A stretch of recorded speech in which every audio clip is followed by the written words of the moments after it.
একক সংখ্যাগরিষ্ঠতা নিয়ে সরকার গঠন করছে বিএনপি, সংসদে কার্যকর ভূমিকা রাখবে জামায়াত এনসিপি, আশা বিশ্লেষকদের।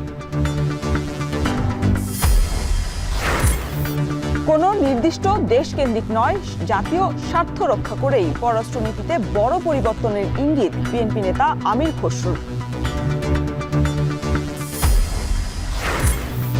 ভোটে অনিয়মের অভিযোগ জামায়াত এনসিপির, কর্মী সমর্থকদের উপর হামলা, অগ্নিসংযোগ বন্ধ না হলে রাজপথে নামার হুঁশিয়ারি।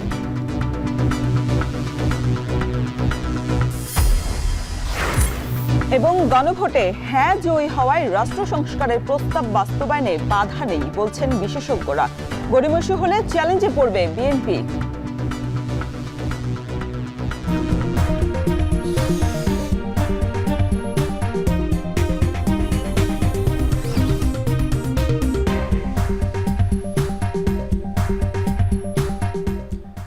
শুভ সকাল রওশন, শুভ সকাল দর্শক, একই সঙ্গে বসন্তের শুভেচ্ছা জানাচ্ছি। দর্শক স্বাগত। এখন সকালে পুরো আয়োজন জুড়ে থাকছি আমরা দুজন, আমি শরীফ রওশন এবং আমি তন্ময় কুমার রায়। একক সংখ্যাগরিষ্ঠতা নিয়ে সরকার গঠন করছে বিএনপি, তবে বিরোধী দল হিসেবে জামায়াত এনসিপির যৌক্তিক বিরোধিতার মধ্য দিয়ে কার্যকর সংসদ গঠনে ভূমিকা রাখবে বলে মনে করছেন রাজনৈতিক বিশ্লেষকেরা। সেই সাথে তরুণ সংসদ সদস্যরা তাদের বাকপটুতা দিয়ে সংসদীয় বিতর্ক জমিয়ে তুলবে বলে মনে করা হচ্ছে। এদিকে প্রতিদ্বন্দ্বী প্রার্থীদের পারস্পরিক শ্রদ্ধাবোধ থাকার নিদর্শনও এবারের নির্বাচনের ব্যতিক্রমী দিক বলে মত দিচ্ছেন রাজনৈতিক বোদ্ধারা। বিস্তারিত জানাচ্ছেন হোসেন জাহিদ। জুলাই গণঅভ্যুত্থানের পর আওয়ামী লীগের অনুপস্থিতিতে দেশের রাজনীতিতে নতুন মেরুকরণ। দলটির প্রতিদ্বন্দ্বী বিএনপি এখন প্রধান দলের ভূমিকায়। প্রতিদ্বন্দ্বী পাল্টে সামনে এসেছে এতদিন রাজনীতিতে পার্শ্ব চরিত্রে থাকা জামায়াত।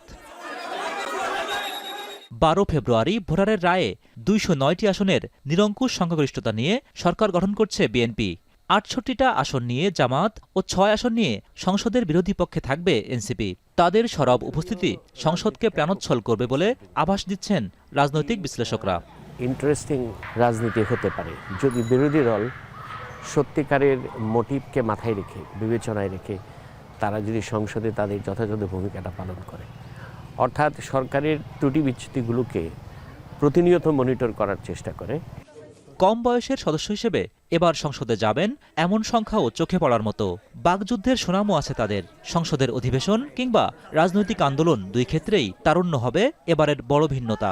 লার্নিং বাই ডুইং যেটা, সেটা তরুণরা করবেন বলে আমি বিশ্বাস করি। তারা শিখবেন পার্লামেন্টে গিয়ে যে, কিন্তু একটা জায়গায় তাদের আশা করি তারা নিজেকে বিকিয়ে দেবেন না। জাতীয় স্বার্থে সরকারের প্রত্যেকটা সিদ্ধান্তকে তারা স্ক্রুটিনি করবেন, তারা প্রত্যেকটা সিদ্ধান্ত নিয়ে তারা ডিবেট করবেন।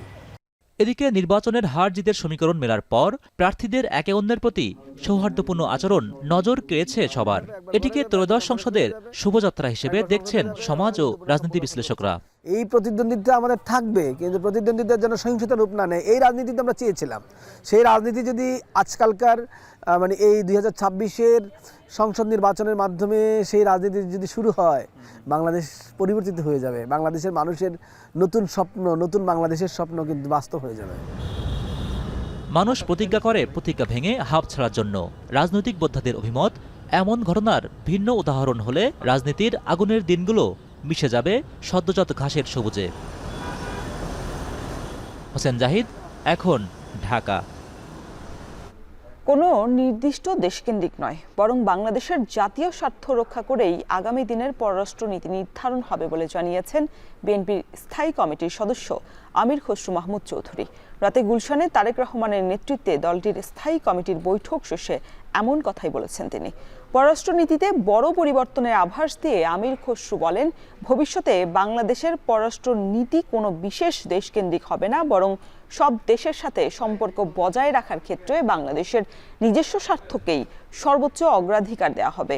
গণতন্ত্রকে টেকসই করতে সংসদের ভেতর এবং বাইরে উভয় ক্ষেত্রেই রাজনৈতিক শিষ্টাচার বজায় রাখার উপর গুরুত্বারোপ করেছেন তিনি। দেশের গণতান্ত্রিক কাঠামো আরও শক্তিশালী করা নিয়েও কথা বলেন বিএনপির স্থায়ী কমিটির এই নেতা।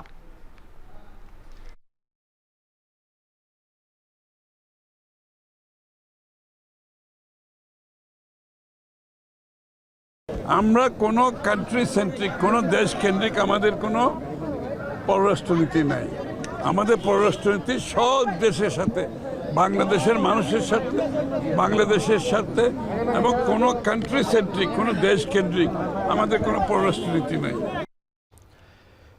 নির্বাচনে নিরঙ্কুশ সংখ্যাগরিষ্ঠতা অর্জনের পর শুক্রবার জুমার নামাজের পর দেশব্যাপী মসজিদে মসজিদে দোয়া কর্মসূচি পালন করেছে বিএনপি।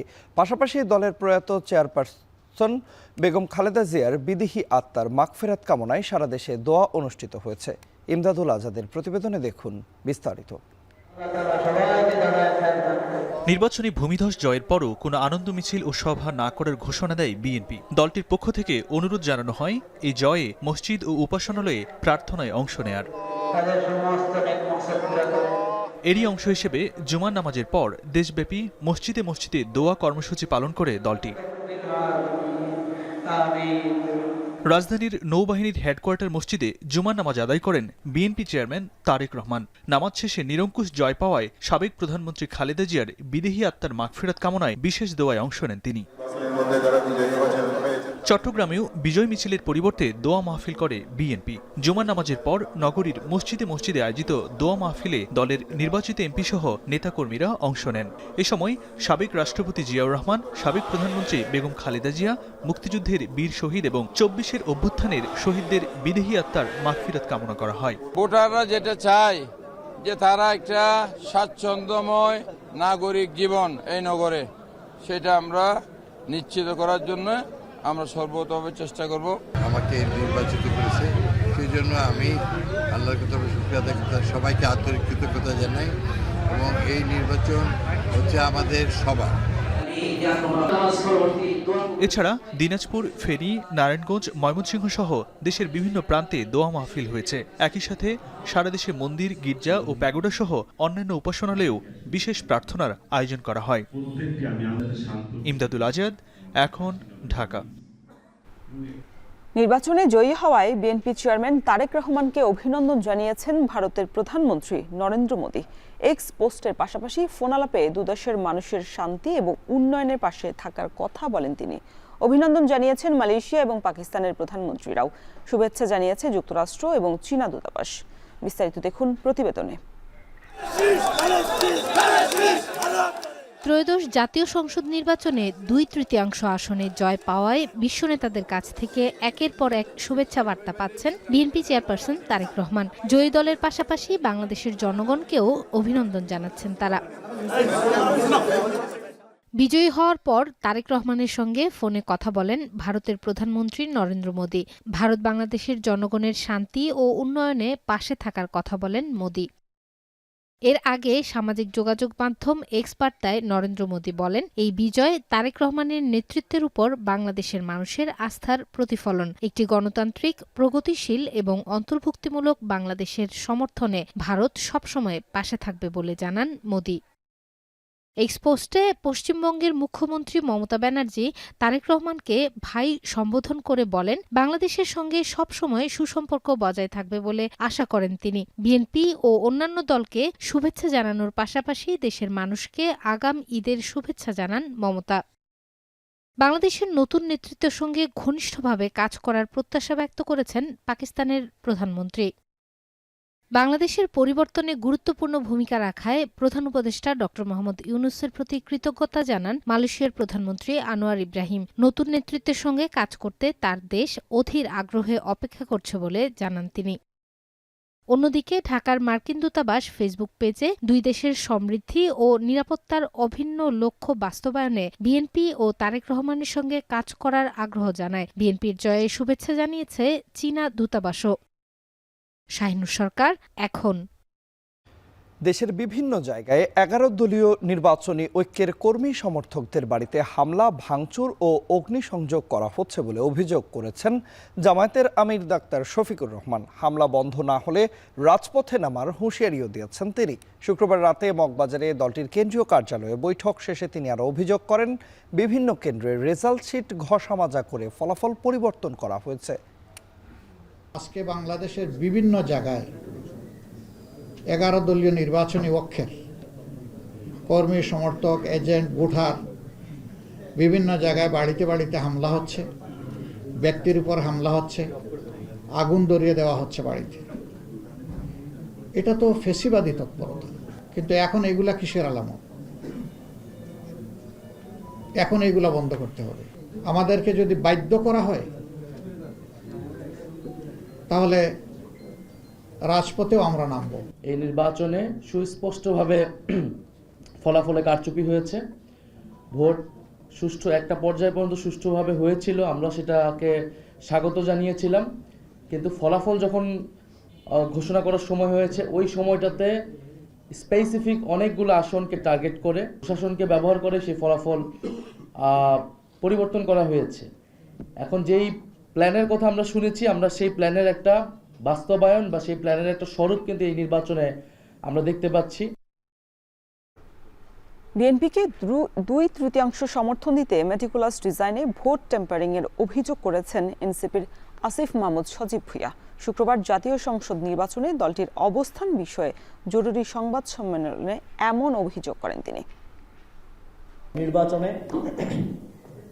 বিএনপিকে 2/3 মেজরিটি পাইয়ে দেওয়ার জন্য এক ধরনের মেটিকুলাসলি প্ল্যান করে ভোট গণনায় কারচুপি করা হয়েছে, ভোট গণনায় রেজাল্ট টেম্পারিং করা হয়েছে এবং অনেকগুলো আসনে যেখানে আমরা কাছাকাছি লো মার্জিনে জেতার কথা, সেই আসনগুলোতে এই ভোট ইঞ্জিনিয়ারিং করে আমাদেরকে হারানো হয়েছে এবং বিএনপিকে জাস্ট স্লাইট অ্যাবভ 200 সিট পাইয়ে দেওয়া হয়েছে। গণভোটে বিপুল ব্যবধানে হাঁ জয়ী হওয়ায় রাষ্ট্র সংস্কারের প্রস্তাবগুলো বাস্তবায়নে আর কোনো বাধা নেই। নির্বাচনে সংখ্যাগরিষ্ঠতা পাওয়া বিএনপি নোট অফ ডিসেন্ট সহ জুলাই সনদে স্বাক্ষর করায় জনগণের রায় অনুযায়ী সংস্কার করবে কিনা তা নিয়ে প্রশ্ন রয়েছে। বিশেষজ্ঞরা বলছেন, এক্ষেত্রে গড়িমসি করলে আগামীতে বিএনপিকে প্রত্যাখ্যান করবে জনগণ। তবে নির্বাচনী প্রচারণায় কথা দেয়ায় সকল সংস্কার বাস্তবায়ন হবে বলে আশা তাদের। মুজাহিদ শুভর প্রতিবেদনে দেখুন বিস্তারিত। ত্রয়োদশ জাতীয় সংসদ নির্বাচনের আগ্রহের কেন্দ্রবিন্দুতে ছিল গণভোট। নানা অপপ্রচারের বিপরীতে রাষ্ট্র সংস্কারের এই অঙ্গীকারে জনগণ রায় দেবে কিনা তা নিয়ে ছিল সংশয়। তবে সব জল্পনা কল্পনার পর বড় ব্যবধান তথা 2.5 কোটির বেশি ভোট পড়েছে হাঁয়ের পক্ষে। অর্থাৎ এর মধ্য দিয়ে রাষ্ট্র সংস্কারের প্রস্তাবগুলো বাস্তবায়নের পথ খুলল। এতে প্রধানমন্ত্রীর একচ্ছত্র ক্ষমতা কমার পাশাপাশি বাড়বে রাষ্ট্রপতির ক্ষমতা। নির্বাচন কমিশন, দুদক, সরকারি কর্ম কমিশনের মতো সাংবিধানিক পদে নিয়োগ হবে ক্ষমতাসীন দল, বিরোধী দল ও ক্ষেত্র বিশেষে বিচার বিভাগের প্রতিনিধিদের সমন্বয়ে গঠিত কমিটির মাধ্যমে। হাঁ জয়ী হওয়ায় আগামী সংসদ হবে দ্বিকক্ষ বিশিষ্ট। কোনো একটি দলের চাওয়ার প্রেক্ষিতে সংবিধান সংশোধন করা কঠিন হবে। এছাড়াও রয়েছে আরও বেশ কয়েকটি সংস্কারের প্রস্তাব।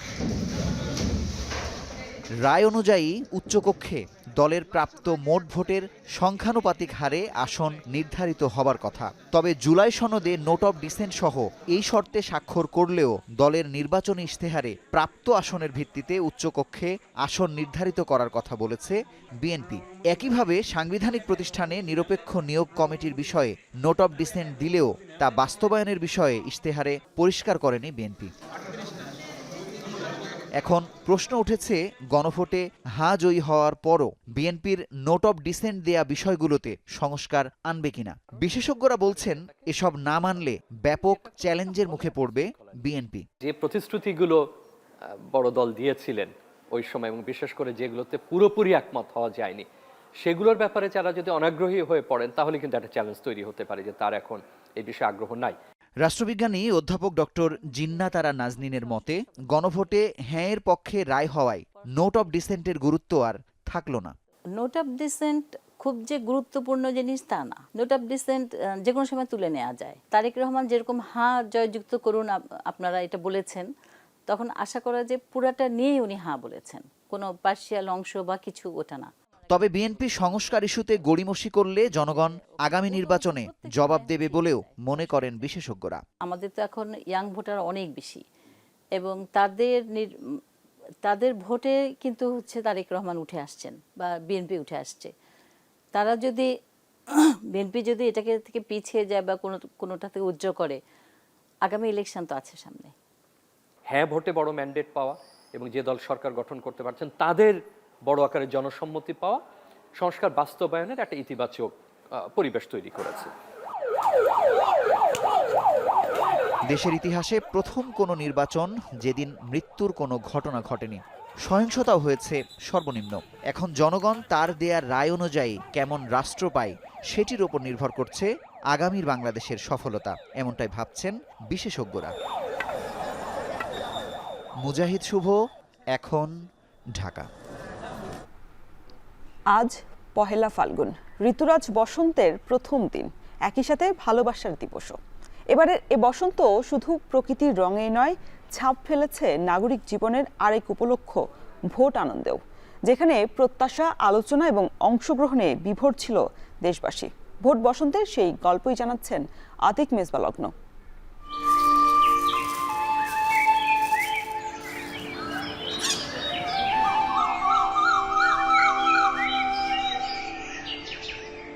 ভোটের বসন্ত।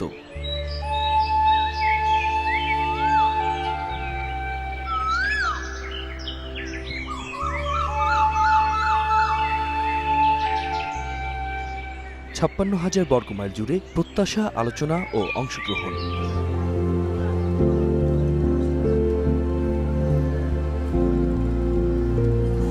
পছন্দের জনপ্রতিনিধি বেছে নেওয়ার মহারণে মুখর জনপদ, যেখানে একাকার তারুণ্যের উচ্ছ্বাস। সহাবস্থানে প্রথম প্রেম, প্রথম ভোট। এর মধ্যে একটা বসন্ত খুঁজে পাচ্ছি, সো একটা অন্যরকম অনুভূতি কাজ করছে। আমরা এবারের বসন্তকে নির্বাচনের মাঝে প্রকৃতির মধ্য দিয়ে নতুনভাবে রাঙিয়ে তুলতে চাই। এবার ভোট, বসন্ত, ভ্যালেন্টাইন তিনটা একাকার হয়ে গেছে। সুন্দর সরকার গঠন হবে যারা দেশকে নিয়ে শুধু ভাববে, নিজেদের মধ্যে যে হানাহানি, রাহাজানি এই ধরনের কোনো কিছু হবে না। সবার মধ্যে একটা আনন্দ বা উৎসব মুখর একটা পরিবেশ মানে এই ভোটের মাধ্যমে সৃষ্টি হয়েছে।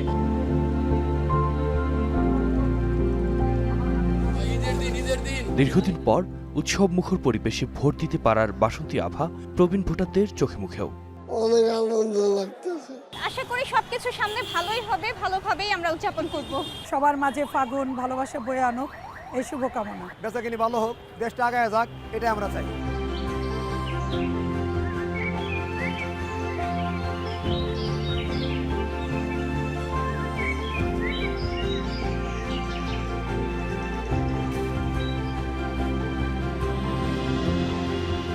প্রিয়তমা দেশকে গণতন্ত্র, সহিষ্ণুতা, বৈষম্য মুক্ত এবং অসাম্প্রদায়িকতার অলঙ্কারে সাজিয়ে তোলার কাজ শুরু হোক এই বসন্তে, নয়তো অপূর্ণতার ক্ষোভ অভিযোগে আরও একটি টকবকে গ্রীষ্মের খোঁজে নামবে প্রেম ও দ্রোহের এ প্রজন্ম।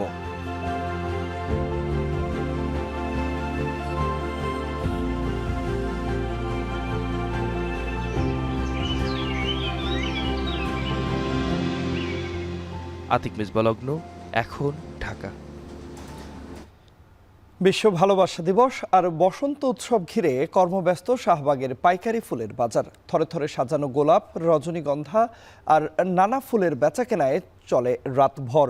নির্বাচন সহ নানা কারণে গেল কয়েকদিন কিছুটা কম বিক্রি হলেও পহেলা ফাল্গুনের আগের রাতে বিক্রি বেড়েছে কয়েক গুণ। ভালো দামের প্রত্যাশা করেছেন বিক্রেতারা। বিস্তারিত জানাচ্ছেন হাসান আল মাহমুদ। যে রাতে ভালোবাসা শুধু কবিতায় নয়, গোলাপ, রজনীগন্ধা হয়ে ট্রাকে ট্রাকে ঢুকে পড়ে নগরের পাইকারি বাজারে। ভালোবাসা দিবস আর বসন্ত উৎসব ঘিরে শুক্রবার মধ্যরাতে শাহবাগে ফুলের বাজারে জমে ওঠে কেনাকাটা। গ্রাম বাংলার মাঠ থেকে ছুটে আসা রঙিন চিঠি সকাল হতেই পৌঁছে যাবে প্রিয়জনের ঠিকানায়। ক্রেতা বিক্রেতাদের হাঁকডাক আর শ্রমিকদের ব্যস্ততায় সরগরম পুরো এলাকা। ফুলের রাজ্যে হারিয়ে উচ্ছ্বসিত আগন্তুক ক্রেতারা। অসম্ভব ভালো লাগছে, মনে হচ্ছে ফুলের রাজ্যে চলে এসেছে, অনেক ভালো লাগছে। ছোট বোন ফুল অনেক পছন্দ করে, তো ও একটু আগে বলতেছিল যে ওকে ফুল দেওয়ার কেউ নাই, তো আমি আমার চাচু কিনে ফুল কিনতে আসছি আর চাচু ফুল কিনতে আসছে। দোকানে দোকানে সাজানো গোলাপ, গাঁদা, রজনীগন্ধা সহ নানা ফুলের সৌরভে মাতোয়ারা ক্রেতা বিক্রেতা। বসন্ত উৎসব বলেই তো কাস্টমার চারিদিকেই আছে আর ফুলও চারিদিকে আছে। বসন্ত বেসিক্যালি তো আপনার এই ইয়েলো কালারটা বেশি চলে। দেশে চলে গেছে সব লোক, এখানে বেচা কিনে হয় না। আজকে সবাই কম বেশি ফিরছে, আজকে 50 টাকা 100 লাভ হইতেছে। গেল যে কোনো বছরের চেয়ে এবার দাম কিছুটা বেশি বলে জানান রাজধানীর বিভিন্ন প্রান্ত থেকে আসা ক্রেতারা। মালের দাম তুলনামূলক অনেক হাই, তবে দাম হিসাবে এরকম কাস্টমার এখন আসছে না। যেটা গত বছর এই দামে আরো ভালো বিক্রি হচ্ছিল আর কি। দাম তো মোটামুটি অনেক ভালোই যাচ্ছে, অনেক দাম ফুলের। যে ফুল আমরা ধরেন 400 টাকা আটি কিনতাম, ওই ফুল এখন 1200 টাকা 2000 টাকা আটি করে চাইতেছে। বসন্তের সকালে ভালোবাসার ফুল ছড়িয়ে পড়বে রাজধানীর অলিগলিতে। মধ্যরাতের নিস্তব্ধ নগরীতে যেন ভালোবাসার পসরা সাজিয়ে জেগে আছে শাহবাগের এই পাইকারি ফুলের মার্কেট, যেখানে ঘুম নেই আছে নিঃশ্বাস ভরা গোলাপ আর রজনীগন্ধার সুঘ্রাণ। ভালোবাসা দিবস আর বসন্ত উৎসবকে কেন্দ্র করে আরও যেন প্রাণবন্ত এই পাইকারি মার্কেট। হাসান আল মাহমুদ, এখন, ঢাকা। এদিকে পহেলা বসন্ত এবং বিশ্ব ভালোবাসা দিবস ঘিরে জমজমাট যশোরের গদখালির ফুল চাষিরা। এ নিয়ে সবশেষ পরিস্থিতি জানাতে আমাদের সাথে ফুলের পাইকারি বাজার থেকে যুক্ত হয়েছেন রিপন হোসেন। রিপন, ফাল্গুনের শুভেচ্ছা জানাচ্ছি। বসন্ত এবং ভালোবাসা দিবস বিশেষ একটি দিন, এই দিবসকে ঘিরে ফুলের বাজার কেমন জমজমাট, কতটা জমজমাট হয়ে উঠেছে, কি বলছেন ব্যবসায়ীরা?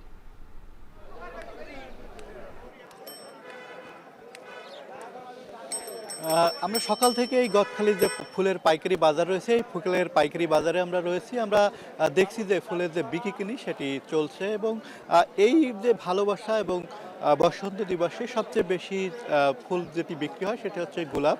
সেই গোলাপ ফুলের দামও কিন্তু এবছর ভালো পাচ্ছে, যদিও যারা ব্যবসায়ী ছিলেন, কৃষক ছিলেন, তারা কিছুটা শঙ্কা ছিল যে এবছর যে ভোটের কারণে, নির্বাচনের কারণে কিছুটা সংখ্যায় পড়বে। তবে আমরা দেখছি যে ফুলের যে বাজারটি রয়েছে সেটি খানিকটা জমজমাট রয়েছে। আজকের বাজারে প্রতি পিস গোলাপ ফুল বিক্রি হচ্ছে 11 টাকা থেকে 25 টাকা, অর্থাৎ প্রকার ভেদে যে চায়না যে গোলাপটি রয়েছে সেই গোলাপটি কিন্তু 25 টাকা বিক্রি হচ্ছে এবং নর্মাল যে গোলাপগুলো রয়েছে সেটি 11 টাকা বিক্রি হচ্ছে। এছাড়া অন্যান্য যে ফুল রয়েছে, বিশেষ করে রজনীগন্ধা ফুল, সেটি বিক্রি হচ্ছে 7 টাকা থেকে 9 টাকা পর্যন্ত এবং গ্ল্যাডিওলাস যেটি রয়েছে প্রকার ভেদে বিক্রি হচ্ছে 9 টাকা থেকে 17 টাকা পর্যন্ত এবং জারবারা যে ফুলটি রয়েছে সেটি বিক্রি হচ্ছে 9 টাকা থেকে 14 টাকা পর্যন্ত এবং চন্দ্রমল্লিকা বিক্রি হচ্ছে 3 টাকা থেকে 5 টাকা পর্যন্ত এবং গাঁদা ফুল প্রতি শ কিংবা হাজার বিক্রি হচ্ছে 200 টাকা থেকে 400 টাকা পর্যন্ত এবং জিপসি প্রতি আটি বিক্রি হচ্ছে 20 টাকা থেকে 50 টাকার মধ্যে। আমরা কৃষকদের সাথে কথা বলছি, তারা যেটি জানিয়েছেন যে অন্যান্য বছরে এই সময়টা ফুলের দাম কিছুটা কমে যায়, বছর দামটি তারা মোটামুটি ভালো পাচ্ছেন বলে জানিয়েছেন। যারা কৃষক রয়েছেন, তারা যারা ব্যবসায়ী রয়েছেন বলছেন যে তারা ইতিমধ্যে ফুল দেশের বিভিন্ন স্থানে পৌঁছে গেছে। আজকে যেহেতু 14 তারিখ ভ্যালেন্টাইন ডে, এই দিনটিকে আশেপাশে যে জেলাগুলো রয়েছে, আশেপাশে যে স্থানগুলো রয়েছে সেই স্থানে মূলত এখানকার ফুল সরবরাহ করা হবে, সে কারণে এই ফুলটি বিক্রি হচ্ছে। যদিও গতকালকে গতকালকে 2-1 টাকা বেশি ছিল বিশেষ করে এই গোলাপ ফুলের দাম। অন্যান্য যে ফুলগুলো রয়েছে সেই ফুলগুলোর দামও কিন্তু গতকাল আরও বেশি ছিল, যদিও নির্বাচনের কারণে কিছুটা প্রভাব পড়েছে বলে জানিয়েছেন যারা ব্যবসায়ী রয়েছেন এবং কৃষক রয়েছেন তারা। তো সব মিলে এই ছিল ফুলের রাজধানী খ্যাত গদখালির ফুলের পাইকারি বাজার থেকে আমার কাছে সর্বশেষ। যশোরের ফুল বাজারের খবর জানাচ্ছিলেন সহকর্মী রিপন হোসেন।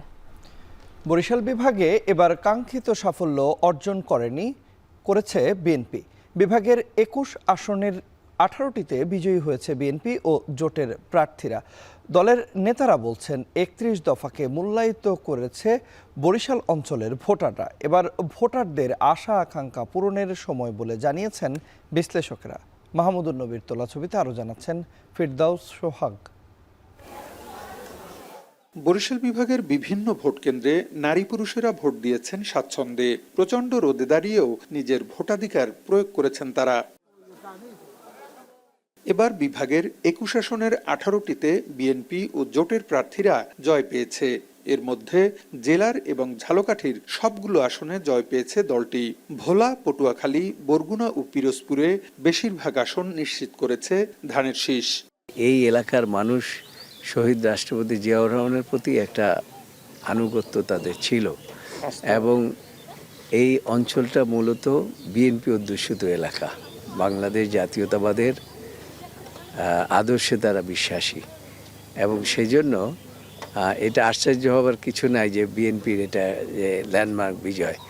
সবগুলো কেন পেল না সেটা হলো আপনি বলতে পারেন এবং সেইটা তারা যখন সুযোগ পেয়েছে সেটা তারা তাদের সেই ভোট দিয়ে সেটা প্রমাণ করে দিয়েছে। বিএনপির চেয়ারম্যান তারেক রহমানের রাষ্ট্রকাঠামো মেরামতের রূপরেখা বরিশালবাসীকে আকৃষ্ট করতে সক্ষম হয়েছে। সে কারণেই এমন জয় বলে মনে করেন বিশ্লেষকরা। আইনের শাসন প্রতিষ্ঠা এবং দুর্নীতি দমনে যে কার্যকর দৃশ্যমান উদ্যোগ গ্রহণ এবং স্বাস্থ্য নীতি এবং মুক্তিযুদ্ধের সপক্ষ শক্তি হিসেবে কিছু উদ্যোগ গ্রহণ, এ সমস্ত কিছু মিলে আমি মনে করি এই অঞ্চলের মানুষ নতুন বাংলাদেশের যে স্বপ্ন দেখে, যে পরিবর্তনের স্বপ্ন দেখে, সেটি তারেক রহমানের মধ্য দিয়ে তারা অর্জন করতে আগ্রহী। এজন্যই এই নিরঙ্কুশ বিজয় অর্জিত হয়েছে। বিগত সময়ে বরিশাল বিভাগের উন্নয়ন তুলনামূলক কম হয়েছে। সে কারণে ভোটারদের যথাযথ মূল্যায়নের দাবি স্থানীয়দের। বিএনপি তারা সেটা পূরণ করবে, তারা মানুষের সেই প্রত্যাশা পূরণ করার জন্য সুপরিকল্পিতভাবে কৌশলগুলি নেবে এবং প্ল্যানগুলি পরিকল্পনা, বিশেষ করে দক্ষিণ অঞ্চলের যে প্রত্যাশাগুলি, এখানে সমস্যাগুলি কী, সংকটগুলি কী, এগুলিকে আইডেন্টিফাই করা এবং সকলের সম্মিলিত উদ্যোগে সেগুলিকে তারিখ দিয়ে বাস্তবায়ন করবে। এটাই মানুষের, দক্ষিণ অঞ্চলের মানুষের প্রত্যাশা। কিন্তু বরিশাল বিভাগে 21টি আসনে 131 জন প্রার্থী প্রতিদ্বন্দ্বিতা করেন। নির্বাচনের ফলাফল অনুসারে এবার ভোটের জোয়ারে ভাসিয়ে দিয়েছেন বরিশাল অঞ্চলের বাসিন্দারা বিএনপিকে। বিজয়ী এবং বিজিতদের তফাতও কিন্তু অনেক। নতুন সরকার গঠনের পর বরিশাল অঞ্চলের বাসিন্দারা এবার উন্নয়নের জোয়ারে ভাসতে চান, এমনটাই কামনা করছেন বিএনপির কাছে তারা। ফিরদাউস সোহাগ, এখন বরিশাল। সাংগঠনিক জোন কুমিল্লা নোয়াখালীর ৩৫টি আসনের ২৮টিতেই বিজয় পেয়েছে বিএনপি। যে ৩ জন স্বতন্ত্র পাশ করেছেন তারাও বিএনপির বিদ্রোহী প্রার্থী। জামায়াত দলটির নায়েবে আমির ডাক্তার তাহেরের আসনটি ফিরে পেলেও আর কোনো আসনেই জয় পায়নি। ১৯টি আসনেই নতুন মুখ এবার সংসদে যাচ্ছেন। খালেদ সাইফুল্লাহর প্রতিবেদন। বৃহত্তর কুমিল্লা ও নোয়াখালী অঞ্চল দীর্ঘদিন ধরেই রাজনৈতিক দলগুলোর জন্য সাংগঠনিকভাবে গুরুত্বপূর্ণ এলাকা। সমুদ্র উপকূল ও সীমান্ত ঘেঁষা এই ৬ জেলা কুমিল্লা, ব্রাহ্মণবাড়িয়া, চাঁদপুর, নোয়াখালী, ফেনী ও লক্ষ্মীপুর মিলিয়ে রয়েছে সংসদের মোট ৩৫টি আসন। সাম্প্রতিক নির্বাচনে এই অঞ্চলে বড় সাফল্য পেয়েছে বাংলাদেশ জাতীয়তাবাদী দল বিএনপি। দলটি সরাসরি ২৮টি আসনে জয় পেয়েছে। এর বাইরে বিদ্রোহী প্রার্থীদের মাধ্যমে আরও ৩টি আসন বিএনপির রাজনৈতিক বলয়েই গেছে বলে বিশ্লেষকদের ধারণা। অন্যদিকে জাতীয় নাগরিক পার্টি এনসিপি পেয়েছে ২টি আসন, আর বাংলাদেশ জামায়াতে ইসলামী ও গণসংহতি আন্দোলন ১টি করে আসনে জয় পেয়েছে। ২০০১ সালের পর এই প্রথম বিএনপি তাদের পুরনো আসন পুনরুদ্ধার করতে সক্ষম হয়েছে। ৩৫টি আসনের মধ্যে ১৯টিতেই নির্বাচিত হয়েছেন নতুন মুখ। এই নির্বাচনে আরেকটি উল্লেখযোগ্য দিক, ভোটাররা শুধু দল নয়, ব্যক্তিকেও গুরুত্ব দিয়েছেন। বিভিন্ন দলের শীর্ষ নেতা ও পরিচিত মুখদেরই জনপ্রতিনিধি হিসেবে বেছে নিয়েছে এই অঞ্চলের ভোটাররা। সংসদে যাচ্ছেন বিএনপির স্থায়ী কমিটির সদস্য ডক্টর খন্দকার মোশাররফ হোসেন, জামায়াতের নায়েবে আমির ডাক্তার সৈয়দ আবদুল্লাহ মোহাম্মদ তাহের, বরকতুল্লাহ ভুলু, আব্দুল আওয়াল মিন্টু, মনিরুল হক চৌধুরী, জয়নাল আবদিন ফারুক, রুমিন ফারহানা, এহসানুল হক মিলন, কাজী শাহ মোফাজ্জল হোসেন কায়কোবাদ, জুনায়েদ সাকি, জুলাই আন্দোলনের নেতা হাসনাত আবদুল্লাহ এবং আব্দুল হান্নান মাসুদের মতো জাতীয় রাজনীতির পরিচিত মুখ। মানুষ কিন্তু এই অঞ্চলগুলিতে উন্নয়ন চায়, তারও কিন্তু রিফ্লেকশন হচ্ছে এই দুটো আসনে। যেমন দ্বীপ যে এরিয়া হাতিয়াতে হান্নান মাসুদ সরকারি প্রচুর পরিমাণ সাহায্য সহযোগিতা এনেছেন তার নিজের ব্যক্তিগত প্রভাবের কারণে। সেখানে মানুষ কিন্তু উপকৃত হয়েছে। ওখানে নদী রক্ষা করার জন্য যে ড্যাম তৈরি করা হয়েছে, ফেরিঘাটকে উন্নয়ন করা হয়েছে, মানুষ এগুলো কিন্তু চেয়েছে। এতে করে বৃহত্তর কুমিল্লা ও নোয়াখালী অঞ্চল নতুন রাজনৈতিক বাস্তবতায় আরও প্রভাবশালী হয়ে উঠবে বলে মনে করছেন রাজনৈতিক বিশ্লেষকরা। এবার নির্বাচনে জামাত এবং বিএনপির যে ভোটের ব্যবধান সেটি কিন্তু খুব বেশি নয়। সুতরাং সেই দিক থেকে বিবেচনা করলে এবারের ভোটটিকে তুলনা করা যায় 2001-এর নির্বাচনের সঙ্গে। সর্বশেষ 2001-এ বিএনপি সরকার গঠন করেছিল এবং সেখানে 40% ভোট বিএনপি আওয়ামী লীগের সমান সমান ছিল। দু একটা সিট আমরা হারিয়েছি, সেটা হলো প্রার্থীর ভুলে, আইনগত জটিলতায়। আর এখানে আরও ভালো, সেটা হলো চান্দিনাতে যে স্বতন্ত্র প্রার্থী, সে মূলত আমাদের দলের লোক, চান্দিনার প্রেসিডেন্ট রমিন ফারানা আমাদের দলের লোক। ইনশাল্লাহ তাকে সহকর্মীদেরকে, সহযোগীদেরকে একক করা দেন গেছে, এদিক দিয়ে ইতিবাচক। কিন্তু এইটা কুমিল্লার উন্নয়নে খুব কাজে লাগবে বলে আমি মনে করি। ভোটে নির্বাচিতরা তাদের দলীয় ইশতেহারে ও এলাকার উন্নয়ন পরিকল্পনা বাস্তবায়নের প্রতিশ্রুতি ধরে এগোবেন, এমনটাই প্রত্যাশা ভোটারদের। খালেদ সাইফুল্লাহ, এখন কুমিল্লা। এবারের সংসদ নির্বাচনে 50টি দল অংশ নিলেও সংসদে আসন নিশ্চিত করতে পেরেছে মাত্র 10টি দল। এর মধ্যে সিংহভাগ আসনই পেয়েছে বিএনপি, জামায়াত ও এনসিপি। দলগুলোর শীর্ষ 3 নেতা নির্বাচনে জয় পেলেও হেরে গেছেন অনেক আলোচিত ও হেভিওয়েট প্রার্থী। বিস্তারিত দেখুন ফেরদৌস রহমানের প্রতিবেদনে। নির্বাচনে হেভিওয়েট প্রার্থীদের ফলাফলে বরাবরই দৃষ্টি থাকে ভোটার সহ সবার। এবারের নির্বাচনে বিএনপির হেভিওয়েট প্রার্থীরা জিতে গেলেও পরাজয় মেনে নিতে হয়েছে জামাত, ইসলামী আন্দোলন সহ বিভিন্ন দলের বেশ কয়েকজন আলোচিত ও হেভিওয়েট প্রার্থীর। এবারের নির্বাচনে পরাজয়ের তালিকায় সবচেয়ে বড় নাম জামায়াতে ইসলামীর সেক্রেটারি জেনারেল মিয়া গোলাম পরোয়ার। খুলনা 5 আসনে মাত্র 2000 ভোটের ব্যবধানে বিএনপি প্রার্থী মোহাম্মদ আলী আসগারের কাছে হেরে যান তিনি। বরিশাল 5 ও বরিশাল 6-এ 2টি আসনে প্রতিদ্বন্দ্বিতা করে পরাজিত হয়েছেন ইসলামী আন্দোলন বাংলাদেশের সিনিয়র নায়েবে আমির মুফতি সৈয়দ মোহাম্মদ ফয়জুল করিম। বরিশাল আসনে প্রায় 40,000 ভোটে বিএনপি প্রার্থী মুজিবুর রহমান সরোয়ারের কাছে হেরে যান তিনি। বরিশাল 6 আসনেও বিএনপির প্রার্থী আবুল হোসেন খানের কাছে হেরেছেন প্রায় 27,000 ভোটে। মামলাবাজি হয়েছে, খুব মিথ্যা মামলা। এবারের নির্বাচনে হেরে গেছেন বেশ কয়েকজন দলের প্রধান। তাদের একজন বগুড়া 2 আসনে নির্বাচন করা নাগরিক ঐক্যের সভাপতি মাহমুদুর রহমান মান্না। কেটলি প্রতীকে মাত্র 3,426 ভোট পেয়ে জামানত হারিয়েছেন তিনি। দলীয় প্রধানের হারার এই তালিকায় আছেন 11 দলীয় জোটের প্রার্থী ও এবি পার্টির চেয়ারম্যান মুজিবুর রহমান মঞ্জু। ফেনী 2 আসনে বিএনপির অধ্যাপক জয়নাল আবেদিনের কাছে প্রায় 51,000 ভোটের ব্যবধানে হেরে যান তিনি। তার দলের সেক্রেটারি ব্যারিস্টার ফুয়াদও হেরেছেন বিএনপির জয়নাল আবেদিনের কাছে। এবারের নির্বাচনে হাড্ডাহাড্ডি লড়াইয়ে ববি হাজ্জাজের কাছে হেরেছেন আরেক দলীয় প্রধান বাংলাদেশ খেলাফত মজলিসের মামুনুল হক। মাত্র 3,000-এর মতো ভোটের ব্যবধানে এই হার মানতে হয় তাকে। কক্সবাজার 2 আসনে জামায়াতে ইসলামীর প্রার্থী ও দলটির সহকারী secretary general doctor Hamidur Rahman Azad নির্বাচনে হেরে গেছেন। বিএনপির আলমগীর মোহাম্মদ মাহফুজুল্লাহর কাছে হেরেছেন 35,000-এরও বেশি ভোটের ব্যবধানে। দিরাই ও সাল্লা নিয়ে গঠিত সুনামগঞ্জ 2 আসনে বিএনপির মোহাম্মদ নাসির চৌধুরীর কাছে হেরে গেছেন জামায়াতের আরেক হেভিওয়েট প্রার্থী শিশির মনির। পঞ্চগড় 1 আসনে বিএনপির প্রার্থী নওশাদ জমিরের কাছে মাত্র 8,000 ভোটে হেরেছেন জুলাই অভ্যুত্থানের আলোচিত নেতা ও এনসিপির হেভিওয়েট প্রার্থী সার্জিস আলম। একই দলের আরেক নেতা নাসিরউদ্দিন পাটোয়ারি বিএনপির আরেক হেভিওয়েট প্রার্থী মির্জা আব্বাসের কাছে 3,000-এর মতো ভোটের ব্যবধানে হেরেছেন। এদিকে ঢাকা 9 আসনে আলোচিত স্বতন্ত্র প্রার্থী তাসনিম জারা 44,684 ভোট পেয়ে পরাজিত হয়েছেন। এ আসনে নির্বাচিত হয়েছেন বিএনপির প্রার্থী হাবিবুর রশিদ। ঝিনাইদহ 4 আসনে বিএনপি প্রার্থী রাশেদ খান 55,670 ভোট পেলেও 1,04,031 ভোট পেয়ে জয়লাভ করেছেন জামাতের আবু তালিব। এবারের নির্বাচনে একেবারেই শূন্য হাতে জাতীয় পার্টি। এই দলের চেয়ারম্যান গোলাম মোহাম্মদ কাদের 43,000 ভোট পেয়ে তৃতীয় অবস্থানে রংপুর 3 আসনে। ফেরদৌস রহমান, এখন, ঢাকা। নওগাঁয় পাইকারি বাজারে সরবরাহ বাড়ায় সব ধরনের সবজির দাম কম, কেজিতে অন্তত 5 থেকে 10 টাকা। তবে কাঁচা মরিচের দাম বেড়েছে কেজিতে 20 টাকা পর্যন্ত। এ নিয়ে আরো খবর জানাতে নওগাঁর পৌর পাইকারি বাজার থেকে যুক্ত হয়েছেন সহকর্মী আব্বাস আলী। আব্বাস, বাজারে সবজির সরবরাহ কেমন দেখছেন? কোন সবজি কত দামে বিক্রি হচ্ছে? দাম নিয়ে ক্রেতা বিক্রেতারা কি বলছেন?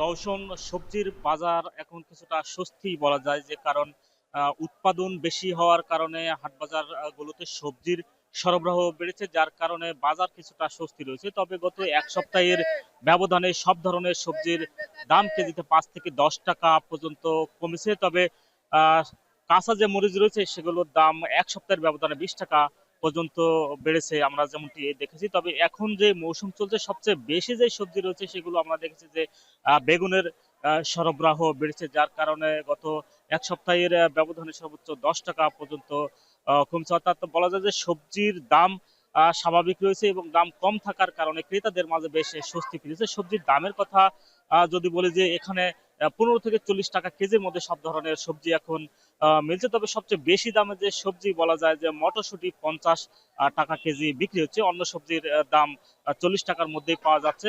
বেগুন বিক্রি হচ্ছে 30 টাকা কেজি, টমেটো গাজর 30 টাকা কেজি বিক্রি হচ্ছে, মূলা বিক্রি হচ্ছে 15 টাকা কেজি, সিম বিক্রি হচ্ছে 20 থেকে 24 টাকা কেজি, আলু বিক্রি হচ্ছে 18 থেকে 20 টাকা কেজি প্রতি পিস, লাউ বিক্রি হচ্ছে 22 থেকে 25 টাকা পিস এবং সবুজ শাক, লাল শাক বা অন্য যেসব শাক রয়েছে সেগুলো বিক্রি হচ্ছে 25 টাকা কেজি পর্যন্ত এবং ফুলকপি বিক্রি হচ্ছে 12 থেকে 15 টাকা পিস এবং বাঁধাকপি বিক্রি হচ্ছে 20 থেকে 25 টাকা পিস পর্যন্ত। এবং মরিচের কথা যদি বলি যে কিছুক্ষণ আগে যেটি বললাম যে গত সপ্তাহে প্রায় 90 টাকা কেজি বিক্রি হয়েছিল, এখন সেটা বিক্রি হচ্ছে 110 থেকে 15 টাকা কেজি পর্যন্ত। অর্থাৎ উৎপাদন বেশি হচ্ছে সব ধরনের সবজি, বাজারেও সরবরাহ বেড়েছে এবং দাম কম থাকার কারণে ক্রেতাদের মাঝে স্বস্তি ফিরেছে। আর এই সবজির পাইকারি বাজারটি ভোরের আলো ফোটার পর শুরু হয় এবং আশপাশে কৃষকরা এই বাজারে সবজি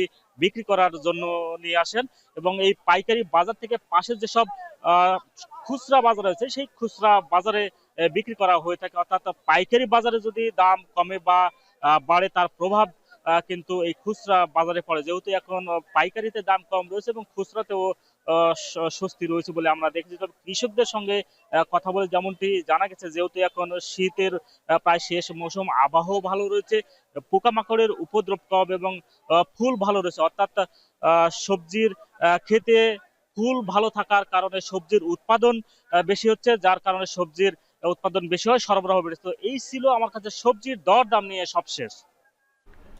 নওগাঁ থেকে যুক্ত ছিলেন আব্বাস আলী। মানিকগঞ্জের সিংড়াইর উপজেলার বড় কালিয়াকৈর গ্রামের একটি সেতুর নির্মাণ কাজ বন্ধ রয়েছে 1 বছরের বেশি সময় ধরে। নির্ধারিত সময় পেরিয়ে গেলেও সেতুর কাজ শেষ না হওয়ায় চরম ভোগান্তিতে অন্তত 10টি গ্রামের মানুষ। অথচ নির্মাণ কাজের 55% সম্পূর্ণ করেই ঠিকাদারি প্রতিষ্ঠান তুলে নিয়েছে প্রায় 3,62,00,000 টাকা। এদিকে নতুন ঠিকাদার নিয়োগ দিয়ে দ্রুত কাজ শুরু করার কথা জানায় এলজিইডি। বিস্তারিত জানাচ্ছেন আসাদুজ্জামান। সিংড়াইর উপজেলার বলধারা ইউনিয়নের সোলাই নদীর উপর 2023 সালে সেতু নির্মাণের উদ্যোগ নেয় এলজিইডি। 2023-24 অর্থ বছরে 6,78,00,000 টাকা চুক্তিতে 42 মিটার দৈর্ঘ্য সেতুটির কাজ পায় ঠিকাদারি প্রতিষ্ঠান বিএসজেভি লতাখোলা। চুক্তি অনুযায়ী 2025 সালের ফেব্রুয়ারিতে সেতুর নির্মাণ কাজ শেষ হওয়ার কথা থাকলেও তা হয়নি। সেতুর 55% কাজ সম্পূর্ণ করে ঠিকাদার এরই মধ্যে বিল তুলেছে প্রায় 3,62,00,000 টাকা। এদিকে সেতুর কাজ শেষ না হওয়ায় বাস্তা, বরুন্ডি, ছোট কালিয়াকৈর, বড় কালিয়াকৈর সহ 8 থেকে 10টি গ্রামের মানুষ পড়েছে দুর্ভোগে। কৃষকের ধান অনেক 4 থেকে 5 কিলো দূর দিয়ে আমরা ঘুরিয়ে দেশে আনি, কোনো কিছু পার করা পারতেছি না। আমাদের অন্তত 20 মাইল জায়গা ঘুরে আনা লাগে। দুই দিকে আসা যাওয়া ছাত্রছাত্রীদের অনেক ভোগান্তি হইতেছে। যখন বর্ষা হয়, তখন বন্যার পানি আসে, তখন আমাদের ঘুরে যেতে হয়, অনেক কষ্ট হয়। ব্রিজটা ভালো হইলে আমাদের অনেকটা উপকার হবে। 20 বছর যাবত সংগ্রাম করে আমরা আসছিলাম। 2023 সালে ব্রিজ স্টার্ট হয়েছিল এবং 1 বছর কাজ হওয়ার পরে কাজ বন্ধ হয়ে গেছে। একাধিকবার তাগাদা দেওয়া হলেও ঠিকাদার বাকি কাজ শুরু না করায় নতুন ঠিকাদার নিয়োগের প্রক্রিয়া শুরু করা হয়েছে বলে জানান এলজিডির নির্বাহী প্রকৌশলী। ঠিকাদার ফেলে রেখেছিল, আমরা বাতিলের প্রক্রিয়া করেছি। বাতিলের প্রক্রিয়া চূড়ান্ত পর্যায়ে। আমরা আশা করছি যে এই মাসের মধ্যেই কাজটি পুনরায় শুরু হবে এবং আমরা স্বল্প সময়ের মধ্যে কাজ বাস্তবায়ন করে জনগণের জন্য ব্যবহার উপযোগী করে দেব। দ্রুত সেতুর কাজ শেষ করে তা ব্যবহারের উপযোগী করা হোক, এমনটাই প্রত্যাশা এলাকাবাসীর। আসাদুজ্জামান, এখন মানিকগঞ্জ। একটি অন্তর্ভুক্তিমূলক সংসদীয় নির্বাচন এবং গণভোটে স্বতঃস্ফূর্ত অংশগ্রহণের জন্য বাংলাদেশের জনগণকে অভিনন্দন জানিয়েছে জাতিসংঘ। একই সঙ্গে বাংলাদেশের শান্তিপূর্ণ এবং সমৃদ্ধ ভবিষ্যৎ গড়ার প্রচেষ্টায় সহযোগিতা অব্যাহত রাখার প্রতিশ্রুতিও দিয়েছে সংস্থাটি। শনিবার নিউ ইয়র্কে জাতিসংঘের সদর দপ্তরে এক সংবাদ সম্মেলনে এই কথা বলেন জাতিসংঘের মহাসচিবের মুখপাত্র স্টিফেন ডুজারিক। আব্দুল আহাদের প্রতিবেদনে দেখুন বিস্তারিত। দীর্ঘদিন ধরে বাংলাদেশে অবাধ, সুষ্ঠু ও অংশগ্রহণমূলক নির্বাচনের জোরালো আহ্বান জানিয়ে আসছিল জাতিসংঘ সহ আন্তর্জাতিক সম্প্রদায়। অবশেষে 12 ফেব্রুয়ারি হলো সেই কাঙ্ক্ষিত নির্বাচন। দেশজুড়ে শান্তিপূর্ণ পরিবেশ ও স্বতঃস্ফূর্ত ভোটারদের উপস্থিতি ছিল চোখে পড়ার মতো, যেখানে তীক্ষ্ণ নজর ছিল আন্তর্জাতিক মহলের। গণঅভ্যুত্থান পরবর্তী নির্বাচনে বিএনপির জয়কে কেবল ক্ষমতার পরিবর্তন নয়, বরং গণতন্ত্র পুনরুদ্ধারের একটি বড় ম্যান্ডেট হিসেবে দেখা হচ্ছে। বাংলাদেশের সাধারণ মানুষের এই গণতান্ত্রিক অভিযাত্রাকে বড় সাফল্য হিসেবে দেখছে জাতিসংঘ। Congratulate the people of Bangladesh for the holding of the elections yesterday, legislative elections and a referendum. The Secretary General, as he does often after many elections, he encourages all political stakeholders to build on the momentum so as to strengthen national cohesion, uphold the democratic norms and the rule of law, ensuring the full enjoyment of human rights by all, and protecting minorities as the country advances its transition and pursues inclusive and sustainable reform. দেশ যখন একটি বড় ধরনের পরিবর্তনের মধ্য দিয়ে যাচ্ছে, তখন অন্তর্বর্তী মাধ্যমে একটি স্থিতিশীল বাংলাদেশ গড়া সম্ভব বলে মনে করে জাতিসংঘ। শান্তিপূর্ণ এবং সমৃদ্ধ বাংলাদেশ গড়ায় সহযোগিতা অব্যাহত রাখার প্রতিশ্রুতি সংস্থাটির। It's not what we expect of the government as after any election, it's what the people expect of their government. But we continue to be committed to supporting Bangladesh in its effort to build a peaceful and prosperous future. তবে অর্জনের পাশাপাশি চ্যালেঞ্জের কথাও বলছে জাতিসংঘ। নির্বাচনের আগে cyber bullying থেকে শুরু করে মাঠ পর্যায়ে নারীদের নিরাপদ অংশগ্রহণে যে বাধা এসেছে তা দূর করার তাগিদ দিয়েছে সংস্থাটি। একই সঙ্গে সংখ্যালঘু সুরক্ষা এবং মানবাধিকার নিশ্চিতের আহ্বানও এসেছে সদর দপ্তর থেকে। এখন বিশ্ব। এরই মধ্য দিয়ে চলে এলাম এখন সকালের আয়োজনের একেবারে শেষ প্রান্তে। তার আগে শিরোনামগুলো জানিয়ে দিচ্ছি আরও একবার। একক সংখ্যাগরিষ্ঠতা নিয়ে সরকার গঠন করছে বিএনপি। সংসদে কার্যকর ভূমিকা রাখবে জামায়াত এনসিপি, আশা বিশ্লেষকদের।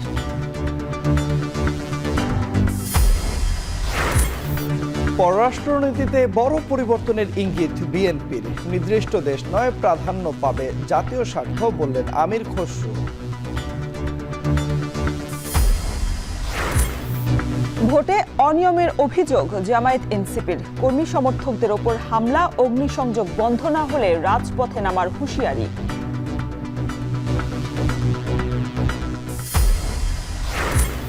গণভোটে হাঁ জয়ী হওয়ায় রাষ্ট্র সংস্কারে প্রস্তাব বাস্তবায়নে বাধা নেই বলছেন বিশেষজ্ঞরা।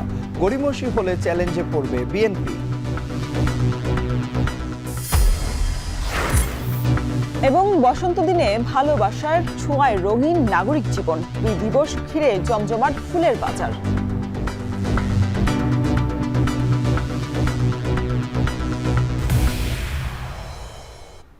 এই ছিল এখন সকালের আয়োজনে। এখন টেলিভিশন ওয়েবসাইটে দেখতে ভিজিট করুন www.ekhon.tv। ফেসবুকে দেখুন facebook.com/tv.ekhon আর ইউটিউবে দেখুন youtube.com/c/ekhon tv।